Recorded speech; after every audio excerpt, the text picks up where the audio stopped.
하나님 아버지 감사합니다. 우리를 세상 그 무엇과도 바꿀 수 없는 구원하러 가신 것 감사합니다. 구원의 감격을 가지고 신앙생활 할 수 있게 하시고 부족한 자 하나님께서 강건하게 하셔서 하나님 말씀 바르게 잘 전할 수 있도록 도와주옵소서.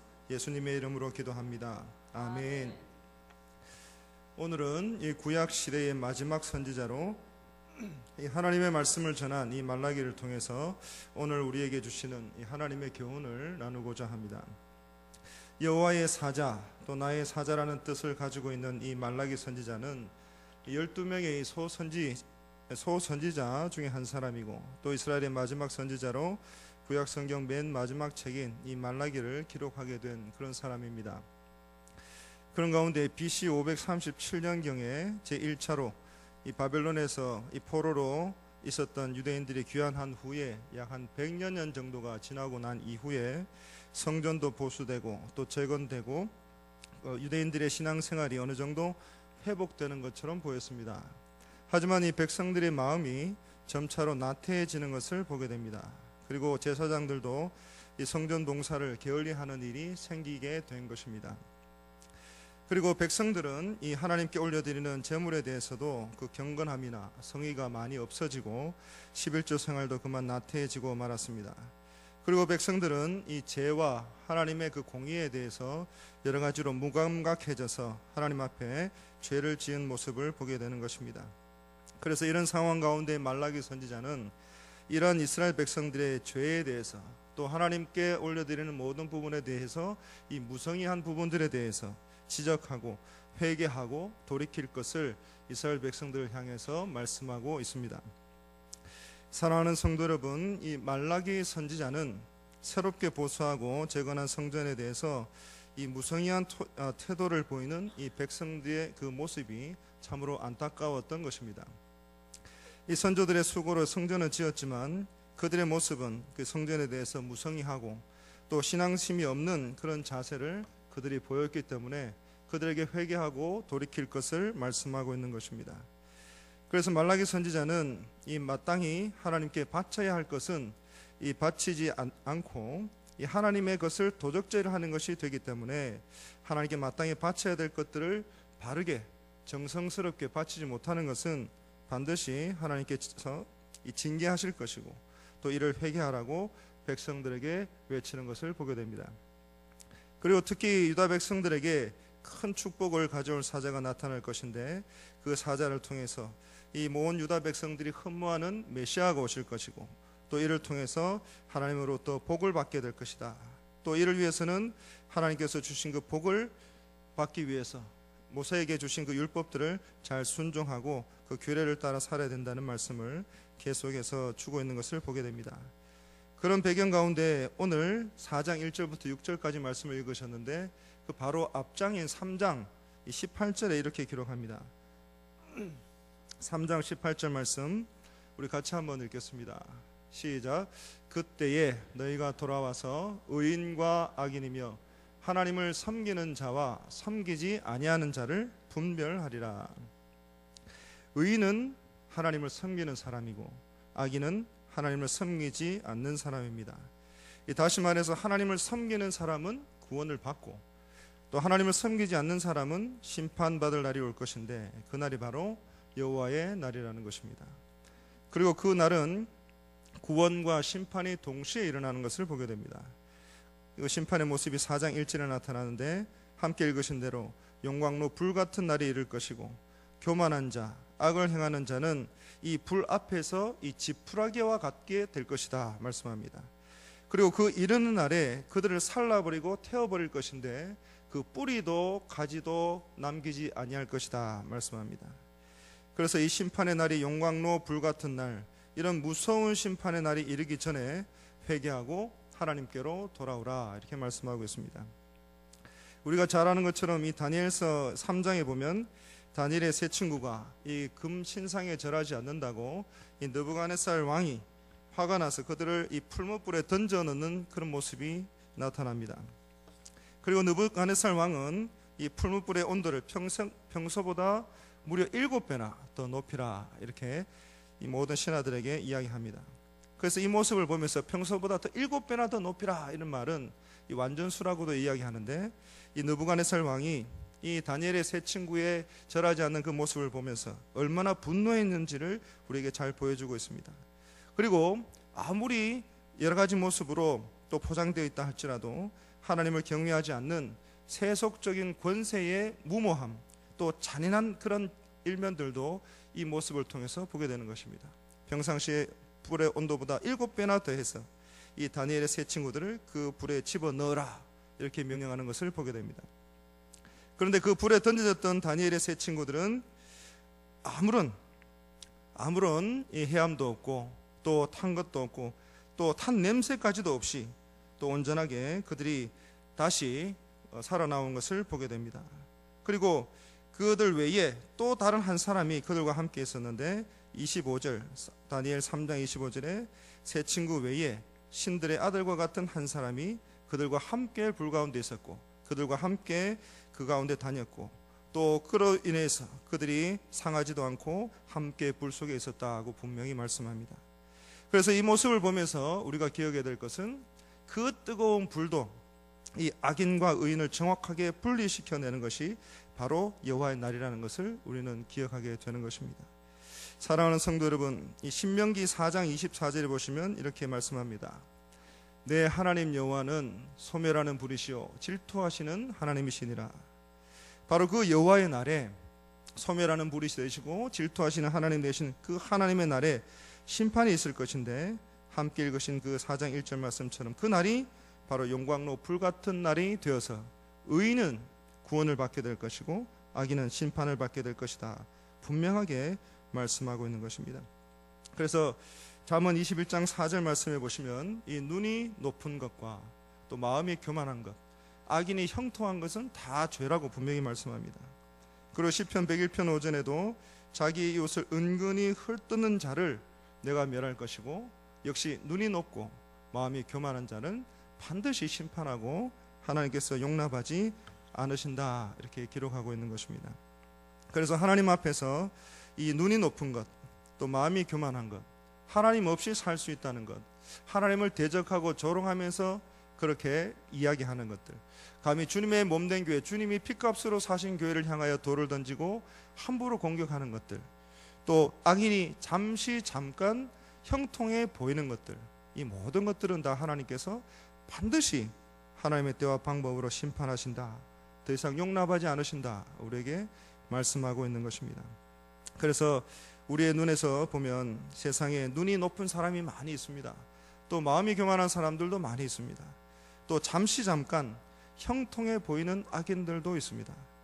그러나 그들이 이 세상에서 강한 자처럼 보이고 의인들이 아니라 악인들이 형통한 것처럼 보이는 사람들도 많이 있습니다. 하지만 반드시 그들을 하나님께서는 심판하신다 약속하고 계십니다. 하나님의 때에 하나님의 방법으로 그들이 하나님의 심판대 앞에 설 때에 여호와의 그 이르는 날에 그 뿌리도 가지도 남기지 않고 완전히 다 살라버릴 것이다. 완전히 마른 지푸라기와 같이 심판하실 것이다, 분명히 말씀하고 있는 것입니다. 그래서 여러분들 앞에 눈이 높은 자, 또 교만한 자가 있습니까? 아니면 악을 행하는 자, 또 그 악을 행하는 자들이 오히려 형통하게 보이는 자들이 있습니까? 또 여러분 앞에 자기의 이웃을 헐뜯는 자들이 있습니까? 이들은 그 이르는 날에, 여호와의 날에, 심판의 날에 그 뿌리도 가지도 하나도 남기지 않고 반드시 하나님께서 심판하실 줄로 믿으시기 바랍니다. 다만 우리는 우리 앞에 그들이 있다면, 그렇게 마음이 교만하고 눈이 높고 이웃들을 헐뜯고 또 여러 가지 모양으로 형통해 보이는 악인들이 있다면 그들을 위해서 기도하고 하나님의 말씀을 바르게 전함으로 그들 하나님 앞에 돌아올 수 있도록 해야 될 것입니다. 그래서 때로 우리가 신앙생활을 하다가 보면 잠깐 형통해 보이는 그런 악인들의 모습들, 또 교만해 보이는 모습들, 마음이 높아져 있는 그 모습들을 보면서 신앙의 회의를 느끼고 여러 가지 또 시험에 드는 사람들도 있는 것을 보게 됩니다. 그래서 그런 모습들을 보고 우리가 부러워하거나 또 때로는 두려워할 것이 아니라, 그들은 마음이 높고 교만한 자, 하나님 없이 살 수 있다고 하는 자들, 아무리 복음을 전해도 그 복음을 받아들이지 않는 자들은 결국에 여호와의 날 심판날에 심판당하게 될 불쌍한 자라는 것을 꼭 기억하시고 오히려 그들을 위해서 기도하고 그들에게 하나님의 말씀을 전함으로 악을 선으로 이기시고 복음으로 그들을 승리하시는 저와 여러분들이 다 되시길 바랍니다. 어제부터 이 교회 옆에 이 포스코 건설이 이 건설을 한 더샵 파크시티라는 아파트가 있습니다. 이름이 굉장히 어려운데 이 아파트의 전도를 본격적으로 시작하고 있습니다. 이 포스코 아파트만 제가 찾아보니까 1758가구나 된다고 합니다. 또 강 건너 경동 아파트까지 있는데 우리 교회 주변에 수많은 아파트들이, 수많은 이 거주지들이 또 많은 세대들이 유입되면서 우리가 전도해야 될 그런 황금밭이 많이 생기게 되었습니다. 그래서 우리는 이 넓은 황금밭에 반드시 전해야 될 복음이 있는데, 반드시 저들에게 전해야 되는데, 그것은 바로 그 이르는 날에 의인과 악인을 분별할 것이고, 하나님을 섬기는 자와 섬기지 아니한 자를 분별할 것이고, 하나님 없이 살 수 있다는 사람, 하나님을 믿지 않는 사람, 그 사람들은 결국 심판을 당할 수밖에 없다는 이 사실, 이 복음을 저들이 우리 대안교회에 와서, 예배 자리에 와서 이들을 듣고 그 말씀을 듣고 회개하고 하나님께로 돌이키는 역사가 일어나도록 저와 여러분들은 최선을 다해서 저들을 주님의 전으로, 우리 대안교회로 인도해야 될 줄 믿습니다. 그래서 이 사역에 기쁨으로 동참하시는 저와 여러분들이 다 되시기를 간절히 바랍니다. 계속해서 2절 말씀을 보시면 이렇게 기록합니다. 내 이름을 경외하는 너희에게는 공의로운 해가 떠올라서 치료하는 광선을 비추리니 너희가 나가서 외양간에서 나온 송아지같이 뛰리라, 이렇게 말씀합니다. 그래서 말씀드린 것처럼 의인과 악인을 심판하는 날이 올 것인데, 그날은 이 용광로 불과 같은 그런 날인데, 바로 그 심판의 날에 여호와의 이름을 경외하는 자들에게는 이 공의로운 해가 떠올라서 치료하는 광선을 비추게 된다, 이렇게 말씀합니다. 그래서 이 공의로운 해라는 것은 우리가 육안으로 또 요즘 무더위 위에 높이 떠오른 그런 해를 생각하는 것이 아니라 이사야 60장이나 또 여러 가지 이사야 9장에 있는 말씀들을 보면, 예를 들어서 이사야 60장 19절에 보면 이 오직 여호와가 내게 영원한 빛이 되며 내 하나님이 내 영광이 되리니 라는 말씀이 있습니다. 그래서 다시는 내 해가 지지 아니하며 내 달이 물러가지 아니할 것은 여호와가 내 영원한 빛이 되고 내 슬픔의 날이 끝날 것임이라. 그래서 이 말씀을 통해서 우리가 분명히 알 수 있는 것은 이 공의로운 해, 이 말라기 선지자가 말하는 공의로운 해라는 것은 여호와 우리 하나님이 영원한 빛이 되시고 영광이 되신다는 그 말씀인 것입니다. 그리고 60장 1절에서 3절 말씀에 있는 것처럼 바로 이 빛, 공의로운 해, 그래서 이 모습들을 통해서 결국에는 하나님께서 말씀하신 것은 메시아를 예표하고 있는 것을 보게 되는 것입니다.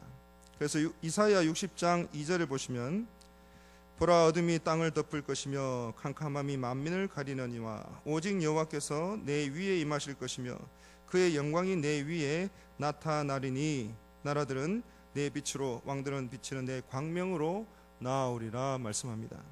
그래서 이사야 9장 1절과 2절, 특별히 2절 말씀해 보시면 흑암에 행하던 백성이 큰 빛을 보고 사망의 그늘진 땅에 거주하던 자에게 빛이 비치도다, 이렇게 말씀합니다.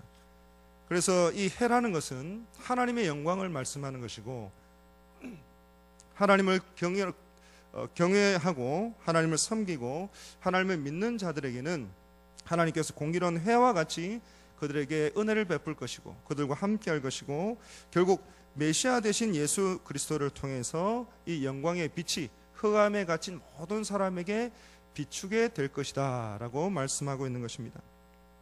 그래서 이 흑암에 앉은 백성들에게 빛이 비추었다는 이 말씀이 마태복음 4장 16절에 이렇게 기록합니다. 16절 말씀만 같이 한번 읽겠습니다. 시작. 흑암에 앉은 백성이 큰 빛을 보았고 사망의 땅과 그늘에 앉은 자들에게 빛이 비치었도다 하였느니라. 그래서 이처럼 공의로운 해가 떠올라서 이 치료하는 광선이 비치면, 여기서 이 광선이라는 말을 이 날개로도 이렇게 번역할 수가 있는데, 이 흑암에 앉는 자들이 큰 빛을 보고 사망의 그늘에 앉은 자들에게 빛이 비치게 된다고 말씀하는 것입니다. 그래서 그 빛이 비추게 될 때에 2절 하반절에 기록한 것처럼 너희가 나가서 외양간에서 나온 송아지같이 뛰리라는 말씀을 우리에게 하고 있는 것입니다.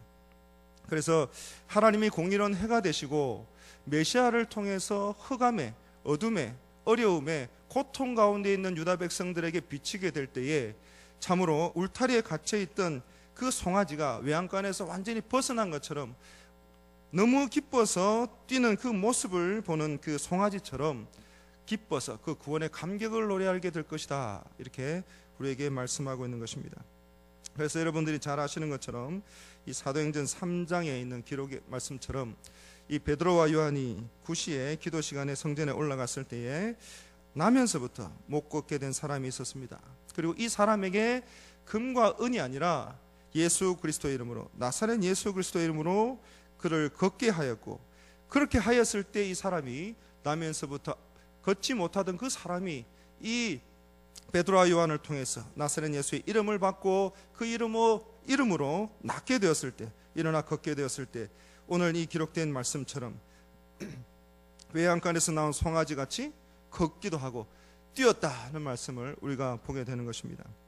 그래서 우리가 기억할 것은 이 여호와의 날, 그 날이 이르기 전에, 바로 이 하나님의 날이라는 것은 어떤 사람에게는 심판의 날이 될 것이고, 그러나 어떤 사람에게는 구원의 날이 될 것이고, 기쁨의 날일 것이고, 또 어둠 가운데 빛이 비치는 날이 될 것이고, 회복의 날이 될 것이라는 것을 우리는 꼭 기억해야 될 것입니다. 그리고 이어지는 3절 말씀은 우리에게 이렇게 말씀합니다. 3절 말씀 같이 한번 읽겠습니다. 시작. 또 너희가 악인을 밟을 것이니 그들이 내가 정한 날에 너희 발바닥 밑에 재와 같으리라. 만군의 여호와의 말이니라. 그래서 여호와의 정한 날이 이르면, 하나님께서 정한 날이 이르면, 그 때가 이르면 악인은 밟힐 것이다, 이렇게 말씀합니다. 그래서 마치 발바닥 밑에 있는 재와 같이 밟히고 말 것이다, 이렇게 말씀합니다.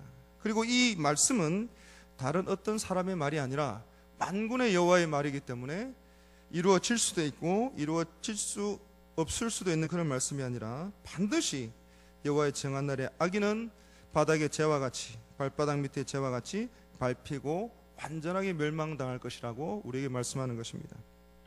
그래서 이 구약의 선지자 말라기는 이처럼 장차 올 그 이르는 날, 여호와의 날, 그 심판의 날이 이르기 전에 유다 백성들에게 돌이키라, 다시 돌아오라, 이렇게 경고하고 있는 말씀을 오늘 우리에게 전하고 있는 것입니다. 그리고 이러한 그 돌이키라, 회개하라, 다시 돌아오라는 말씀을 하면서 이어지는 4절과 5절 말씀에 너희는 내가 호렙에서 온 이스라엘을 위하여 내 종 모세에게 명령한 법, 곧 율례와 법도를 기억하라.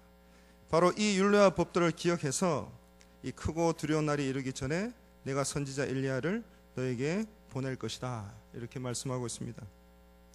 그래서 이 말라기 선지자는 그들이 돌이키기 위해서, 하나님 앞으로 돌아오기 위해서, 또 하나님을 경외하기 위해서 한 가지 분명히 말씀하는 것은 호렙에서 온 이스라엘 위하여 그 종 모세에게 명령한 그 법, 하나님의 법도, 하나님의 율례와 규례를 기억하고 그 말씀을 준행하고 지키고 그렇게 살아라는 말씀을 주고 계시는 것입니다. 그래서 그 율법과 법도를 기억하고 그 율법과 법도대로 하나님을 섬기고 하나님께 바치고 또 하나님 앞에 그들의 신앙생활을 잘 감당하라는 것입니다. 그래서 이전까지 그렇게 하지 못했던 것, 하나님 앞에 바칠 것을 제대로 바치지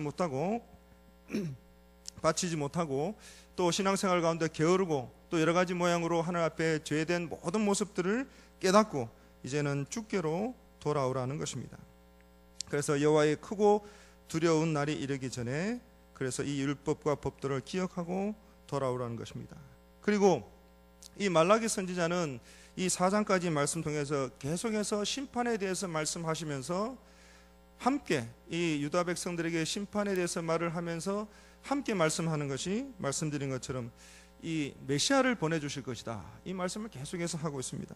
그래서 결국 이 율법과 법도를 지키고 기억하고 주께로 돌아오고 하나님의 말씀대로 사는 때 결국에는 그들이, 유다 백성들이 누구보다 기다리는, 그 어떤 존재보다 기다리는 그 메시아, 유다 백성들이 그 메시아를 너무나 간절히 기다리는데, 그 예수 그리스도를 기다리는, 그 메시아를 기다리는 그 두려운 날이 이르기 전에 하나님께서 엘리야를 그들에게 보내주실 것이다 말씀하고 있는 것입니다. 그런데 우리가 기억해야 될 것은 이 엘리야라고 말씀하신 이 엘리야는 하나님께서 분명히 말씀하시기를 이 메시아가 오기 전에 보낸 그런 선지자인데, 마태복음 17장 9절에서 13절 말씀에 이렇게 기록합니다. 산에서 내려올 때에 제자들과 예수님께서 대화를 하시는 가운데에 그 예수님께서 인자가 죽은 자 가운데서 살아나기 전에는 본 것을 아무에게도 이르지 말라 이렇게 말씀하시는데, 그때의 제자들이 이렇게 묻습니다. 그러면 어찌하여서 서기관들이 엘리야가 가장 먼저 와야 합니까? 이렇게 말씀하고 있습니다. 그래서 제자들이, 온 유대인들, 특별히 서기관들이 이 메시아가 오기 전에 엘리야가 와야 된다는 그런 믿음을 가지고 있었다는 것입니다. 그래서 그 말을 들은 예수님께서 대답하시기를 이르시되 엘리야가 과연 먼저 와서 모든 일을 회복하리라는 말씀을 하셨는데, 12절과 13절 말씀에 제자들에게 대답하신 그 말씀을 통해서 우리가 살펴보면 예수님께서 이렇게 말씀합니다. 엘리야가 이미 왔으되 사람들이 알지 못하고 임의로 대우하였도다. 인자도 이와 같이 그들에게 고난을 받으리라 하시니, 그제서야 제자들이 예수께서 말씀하신 것이 세례 요한인 줄을 깨달으니라 이렇게 말씀합니다. 결국에서 이 말라기에 나오는 이 엘리야, 결국 이 마태복음 17장에 나오는 이 엘리야가 결국 하나님께서 우리 주님 앞에 보내신 이 세례 요한인 것을 제자들이 깨닫게 되었다는 것입니다. 그래서 이 5절 말씀의 선지자 엘리야는 결국에는 세례 요한을 말씀하신 그런 것입니다. 그래서 이 말라기 3장 1절에 보시면 만군의 여호와가 이르노라, 보라 내가 내 사자를 보내리니 그가 내 앞에서 길을 준비할 것이요 또 너희가 구하는 바 주가 갑자기 그의 성전에 임하시리니 곧 너희가 사모하는 바 언약의 사자가 임하실 것이라 이렇게 말씀합니다. 그래서 말라기 선지자가 유다 백성들에게 말하기를 너희가 사모하는 바 언약의 사자가 임하실 것인데, 그 언약의 사자가 곧 이 말라기 4장 5절에 기록된 대로 이 엘리야가 바로 세례 요한이요, 또 세례 요한 다음으로 오실 이 메시아가 바로 우리 주님 예수 그리스도가 되신다는 것을 말씀하고 있는 것입니다. 그래서 유대인들은 이 말라기 3장 1절 말씀을 근거로 해서 이 엘리야가 오고 메시아가 올 것이다 이렇게 기대를 하고 기다리고 있었는데, 이 말씀들을 통해서 또 말라기와 마태복음을 통해서 결국에 하나님께서 메시아 앞에, 예수님 앞에 언약의 사자로 세례 요한을 보내시고 메시아로 예수 그리스도를 이 땅에 보내셨다는 것을 우리가 분명하게 알게 되는 것입니다. 그래서 세례 요한이 외친 그 외침의 끝에 언약의 사자를 하나님께서 보내신 그 세례 요한 그 다음에 오신 분이 예수 그리스도고, 예수 그리스도께서 오신 것이 바로 그 크고 두려운 여호와의 날이 이미 임했다는 것입니다. 그래서 그 날이 예수 그리스도께서 이 땅에 오신 그날 이미 임했다는 것을 우리가 보게 됩니다. 그래서 그 날에 3장 18절에 그때에 너희가 돌아와서 의와 악인을 분별하고 하나님을 섬기는 자와 섬기지 아니하는 자를 분별하리라 이렇게 말씀하는 것입니다. 그래서 하나님께서 이 땅 가운데 우리 예수 그리스도를 구원자로 또 모든 인류를 대속에서 대속주로 보내주셨는데, 우리가 기억할 것은 요한복음 3장 16절에 있는 말씀처럼 하나님이 이 세상을 이처럼 사랑하셔서 독생자를 주셨는데, 그 예수님을 믿기만 하면 모든 사람들은 다 구원을 받게 될 것이고 예수 그리스도로 말미암아 하나님의 자녀가 될 것이라는 그 약속의 말씀을 분명히 주셨습니다. 그런데 우리가 그 이후에 나오는 18절, 19절, 20절, 21절의 말씀도 우리가 함께 기억해야 될 것입니다. 그래서 18절 말씀 같이 한번 읽겠습니다. 시작. 그를 믿는 자는 심판을 받지 아니하는 것이요 믿지 아니하는 자는 하나님의 독생자의 이름을 믿지 아니함으로 벌써 심판을 받은 것이니라. 19절입니다. 그 정죄는 이것이니 곧 빛이 세상에 왔으되 사람들이 자기 행위가 악함으로 빛보다 어둠을 더 사랑한 것이니라. 악을 행하는 자마다 빛을 미워하여 빛으로 오지 아니하나니 이는 그 행위가 드러날까 하며 진리를 따르는 자는 빛으로 오나니 이는 그 행위가 하나님 안에서 행한 것임을 나타내려 함이라 하시니라. 그래서 우리가 기억할 것은 이 요한복음 3장 16절에서 시작되는 이 말씀 가운데 구원의 소식, 예수 그리스도를 믿기만 하면 한편 강도도 구원받은 것처럼 자신의 죽음 앞에서 그 순간에 마지막으로 회개하고 하나님 앞에, 예수님 앞에 나를 기억해 달라고 했을 때 그 순간에 구원을 받은 그 모습을 보지만, 우리가 늘 기억해야 될 것은 이 구원의 소식과 함께 분명한 심판의 소식이 있다는 것을 우리가 기억해야 할 것입니다. 그리고 그 심판이라는 것은 바로 그 하나님께서 보내주신 그 약속의 메시아를, 예수님을 믿지 않는 것입니다. 그리고 이 심판이라고 하는 것은 바로 하나님을 믿지 아니하고, 하나님이 보내신 예수 그리스도를 믿지 아니하고 하나님을 대적하고 하나님 없이 살 수 있고 주의 몸된 교회, 주님께서 핏값으로 세운 교회를 대적하는 그런 자역, 결국 이 사람들은 심판을 당할 수밖에 없다는 것을 우리가 꼭 기억해야 될 것입니다. 사랑하는 성도 여러분, 그날이 이르기 전에 라는 말씀을 하셨고, 또 예수님께서 재림하시는 그날, 여호와의 날, 심판의 날, 주의 날은 앞으로 오게 될 것입니다. 주님께서 약속하신 대로, 하나님께서 약속하신 대로 그 날은 반드시 올 것입니다. 그런데 우리가 그 먼 미래의 일이 아니라 그 날이 언제가 될지 아버지만이 그 때와 시를 안다고 말씀하셨는데, 그때만 우리가 기다리는 것이 아니라 예수님께서 이 땅에 오시는 그날부터 벌써 여호와의 날이 이 땅 가운데 이루어졌고 임했다는 것을 우리는 꼭 기억해야 될 것입니다. 그래서 빛이 세상에 왔고 예수 그리스도께서 메시아로 이 땅에 오셨고 구원의 주로 이 땅에 오셨고 동시에 심판주로 오셨다는 것을 우리가 잊지 말아야 할 것입니다. 그래서 이 요한복음에 기록된 것처럼 사람들이 자기 행위가 악하기 때문에 사단의 그 눈이 어두워져서 자신의 행위가 악하여서 자신의 죄 때문에 빛보다 어둠을 더 사랑하고 빛으로 나오지 못하고, 우리가 그렇게 간절하게 안타까운 마음으로 우리의 입술을 열어서 복음을 전해도 그들은 들은 채 만 채 자기의 길을 가버리는 것을 우리는 많이 보게 되는 것입니다. 그런 가운데 정죄와 심판이 반드시 있다는 것을 우리는 꼭 기억해야 될 것입니다. 예수 그리스도, 하나님의 아들이신 예수 그리스도께서 친히 인간의 몸을 입고 더 어떤 방법보다도 더 낮고 낮은 방법으로, 세상 사람들은 어떤 사람도 상상할 수도 없는 방법으로 이 땅에 구원을 위해 오셨는데, 그 예수 그리스도를 믿지 아니하고 정죄하고 또 비난하고 대적하는 그런 무리들에게는 결국 심판이 있을 수밖에 없다는 것을 우리는 기억해야 할 것입니다. 그래서 예수님께서 여러 가지 천국 비유들을 통해서 말씀하셨듯이 양과 염소로 나누어지듯이 예수님을 기준으로 해서 예수님을 믿느냐 믿지 않느냐, 그것을 통해서 의인과 악인으로, 하나님을 믿는 자와 믿지 않는 자로, 또 심판으로 구원으로 나누어지게 될 것을 우리는 꼭 기억해야 될 것입니다. 사랑하는 성도 여러분, 히브리서 3장 13절 말씀 우리 같이 한번 읽겠습니다. 13절 시작. 오직 오늘이라 일컫는 동안에 매일 피차 권면하여 너희 중에 누구든지 죄의 유혹으로 완고하게 되지 않도록 하라. 아멘. 저와 여러분들은 이미 예수 그리스도를 구주로 영접하고 하나님의 자녀가 되었고 또 천국 백성이 된 줄 믿습니다.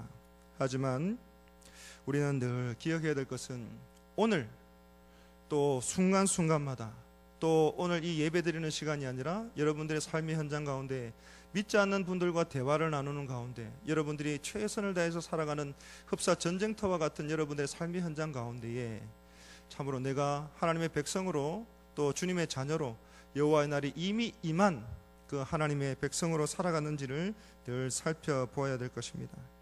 그래서 오늘 먼 미래 또 먼 장래의 일이 아니라 바로 오늘 순간순간마다 내가 예수 그리스도에게서 떨어지지 않도록, 멀어지지 않도록 피차 매일 서로 권면하여서 서로 돌아보아서 죄의 유혹으로부터 완고하거나 죄의 유혹으로부터 빠져들지 않도록 우리가 서로를 격려하고 권면하고 또 서로를 또 돌아보아야 될 줄 믿는 것입니다. 그래서 오늘 말씀드린 것처럼 그날에 이르기 전에, 이 말라기 선지자는 그날에 이르기 전에, 그것이 악인과 의인을 구별하고 영광로 불같은 날에 이르기 전에 주님께로 돌아오라. 그리고 심판의 날에 이르기 전에 반드시 또 하나님께서 먼저 엘리야, 세례 요한을 보내고 메시아 되신 예수 그리스도를 이 땅에 보내주신다고 약속하셨습니다. 그러니까 우리가 늘 기억할 것은 예수 그리스도께서는 이미 이 땅 가운데 오셨고 우리는 그 예수님을 믿음으로 살아가는 주의 백성들인데, 이미 임한 그날, 여호와의 날, 또 하나님께서 또 예수 그리스도를 재림하게 하셔서 마지막 완전한 하나님의 크고 두려운 날이 이루어질 때에 결국에는 하나님의 무서운 심판과 구원이 이루게 될 때에 나만 구원받고 나만 복을 받고 나만 천국 백성으로 살아가는 것이 아니라 내 사랑하는 가족, 또 내 사랑하는 친척, 내 사랑하는 이웃, 내 사랑하는 모든 부모 형제, 또 이 지역에 새롭게 이주해오는 그 수많은 1800세대 또 수많은 거의 한 3000세대가 넘는 그 수많은 그 가운데 예수님을 또 믿지 않는, 또 낙심하였던, 또 여러 가지 모양으로 하나님을 알지 못하는 모든 사람들. 그래서 우리가 먼저 예수 그리스도를 믿게 된 것은 그 모든 사람들에게 의인과 악인의 심판 날이, 영광로 불같은 날이 반드시 온다는 것을 그들에게 분명히 전해야 될 것이고, 또 우리의 입술을 통해서 그 영광로 불같은 날에 그것이 심판의 날이 아니라 영광스러운 구원의 날이 될 수 있는 것은 오직 다른 어떤 방법이 있는 것이 아니라 오직 예수 그리스도를 믿는 그것으로만 가능하다는 것을 반드시 전해야 될 줄 믿는 것입니다. 그래서 사랑하는 성도 여러분, 저나 여러분들이나 특별히 이 7월달 우리가 이 주변에 믿지 않는 또 주변의 많은 아파트 단지들을 위해서 지금 매일매일 지금 전도를 나가고 있습니다. 그런 가운데 모두 동참하시고, 또 여러분들의 삶의 현장 가운데서도 늘 바로 이 심판의 날이 이 구원의 날이 될 수 있도록, 기쁨의 날이 될 수 있도록, 은혜의 날이 될 수 있도록 믿지 않는 여러분들의 가족들과 모든 이웃들에게 여러분들의 입을 통해서 우리 주 예수 그리스도의 복음을 전하시는 저와 여러분들이 다 되시기를 간절히 바랍니다. 우리 찬송가 446장 찬송하겠습니다.